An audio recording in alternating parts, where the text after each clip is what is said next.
So in the previous class we had discussed about the separation of components of mixture by using the method of evaporation and centrifugation. So now we will discuss some more methods how to use to separate the components of mixture. So now we will discuss about the separation of mixture of two immiscible liquids.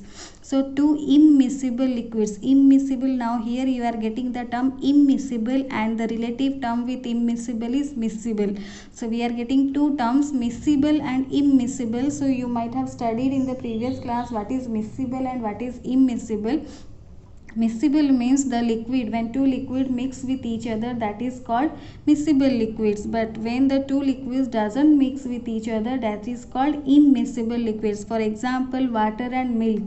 Water and milk can be mixed with each other. So that is called miscible liquids. And immiscible liquids, example, you can take water and oil. They doesn't mix with each other. So here we will study about the separation of mixture of two immiscible liquids which doesn't mix with each other. Immiscible means doesn't mix with each other. Miscible means the two liquids that mix with each other, that is called miscible, water plus milk. And immiscible means the two liquids that do not mix with each other, that is called immiscible, that is oil plus water. So we know that oil floats on water, oil doesn't mix with water. So here we will take the example of oil and mixture of oil and water to separate. So this is the example of immiscible liquid. So we will separate the mixture of two immiscible liquid, that is oil and water. So it can be done by using the separating funnel. These two can be separated by using the separating funnel. So if we pour the mixture of oil and water in the separating funnel and leave it undisturbed for some time, then we can see that the layers, separate layers of oil and water will be formed on the separating funnel. That is because of the density. Because the separation of two immiscible liquids based on the principle of densities. Depending on their densities, they will form the separate layers. Or the immiscible liquids separate out in layers depending on their densities.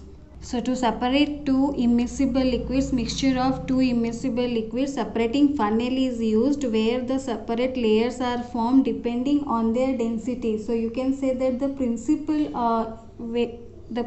in which the immiscible liquids separate out in layer is that depending on their density they separate out into different layers. So this separating methods, or depending on the densities, we are using this method to separate the mixture of oil and water. Along with it, this method is also used in the extraction of iron from its ore. The lighter slag is removed from the top by this method to leave the molten iron at the bottom in the furnace. This method means depending on their densities, this can be separated. Depending on their densities, iron can be separated from its ore. So that is why these are the few applications how we are using the densities to separate the two immiscible liquids. So depending on the densities, we can separate the mixture of oil and water in the extraction of iron from its ore. Here the lighter slag is removed from the top by this method to leave the molten iron at the bottom in the furnace. So these are the few applications where densities are used to separate the components of the mixture. Now we will discuss how the mixture of a sublimable volatile and non-sublimable volatile can be separated. So separation of sublimable volatile component from a non-sublimable impurity. So here you are getting the term sublimable volatile component, non-sublimable impurity. So now you might have having doubt what is sublimable volatile component. So first of all we will discuss what is sublimable volatile component. Sublimable, it is coming from sublimation. You can remember sublimation we had studied in lesson 1. So sublimation means the process in which the solid directly changes to gaseous state on heating without coming to the liquid state.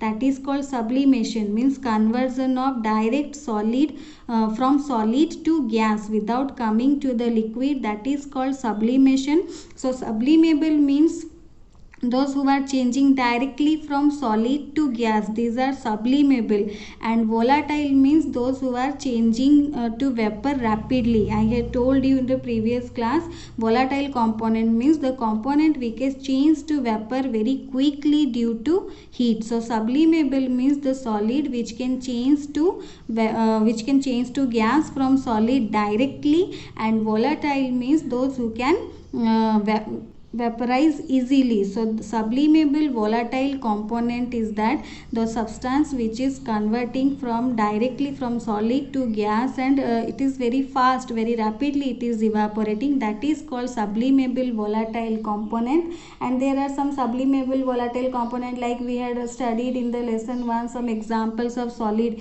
which are sublime, means which can convert directly from solid to gaseous state. You have studied in lesson 1 ammonium chloride, camphor, naphthalene, anthracene. These are some of the substance which can, some of the solids which can convert from solid state to gaseous state. So here we will take sublimable volatile component as ammonium chloride.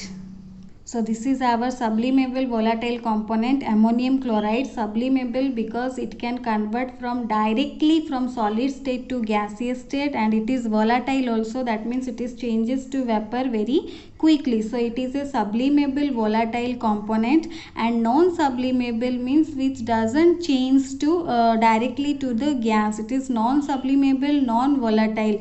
That means non-sublimable means the substance which doesn't change directly from solid state to gaseous state. So that is called non-sublimable. So in this case we will take the non-sublimable impurity as common salt, which we are using sodium chloride, that will take as non-sublimable impurity.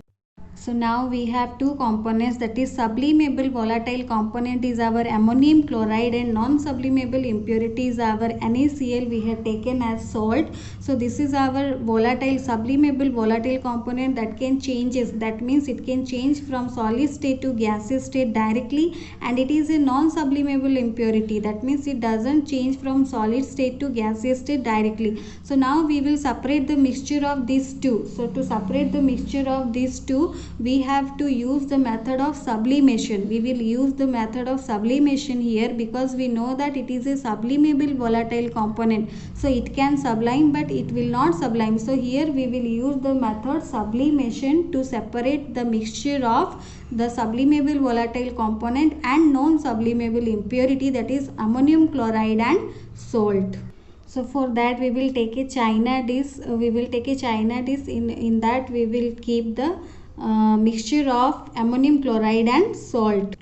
So here we have taken the mixture of ammonium chloride and salt in the china dish, and here we will keep a inverted funnel. We will keep a inverted funnel whose end is blocked by cotton. Here the whole of the funnel or the point that is blocked by the cotton, and it is kept inverted. So it is an inverted funnel kept on the china dish, and the mixture of ammonium chloride and salt is present on the china dish. So you will see that when we will provide heat, the mixture of ammonium chloride and salt is present, that will get the heat. After getting the heat, we are doing here sublimation process. It is the ammonium chloride is a sublimable volatile component. So that is why the ammonium chloride will change to vapors. From solid state it will go directly to the vapor state. So you can get the vapors of ammonium chloride here after providing the heat. But here the point is blocked by the cotton, so that it cannot pass. It will condense. So when it will condense, or it is solidified. So when it is condensed or cooled down, it solidifies. You can see at the corner it will solidified, and we can get the solidified ammonium chloride. So here we can separate the ammonium chloride from salt. The mixture of the ammonium chloride and salt, we can separate the ammonium chloride by providing heat. That you can see that when we will provide heat to the mixture, since it is a sublimable volatile component, it will start getting to vapor.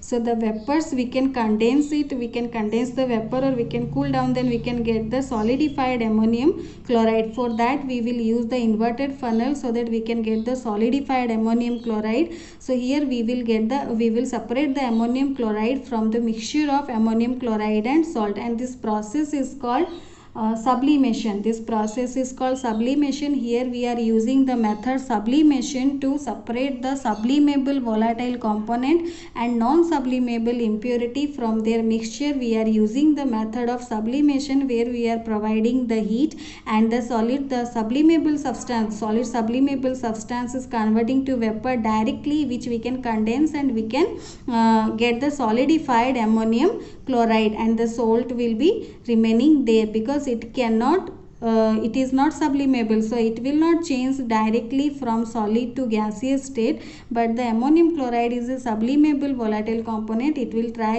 convert to solid, from solid to the gaseous state, and we can get the solidified ammonium chloride. After getting the vapors and then condensing them, we can get the solidified ammonium chloride. So we can say that we can separate the mixture of sublimable volatile component and non-sublimable impurity by the method of sublimation. So this is sublimation method. So we can use the sublimation method to separate the mixture of sublimable volatile component and non-sublimable impurity. So in the next class we will discuss some more methods to separate the components of mixture.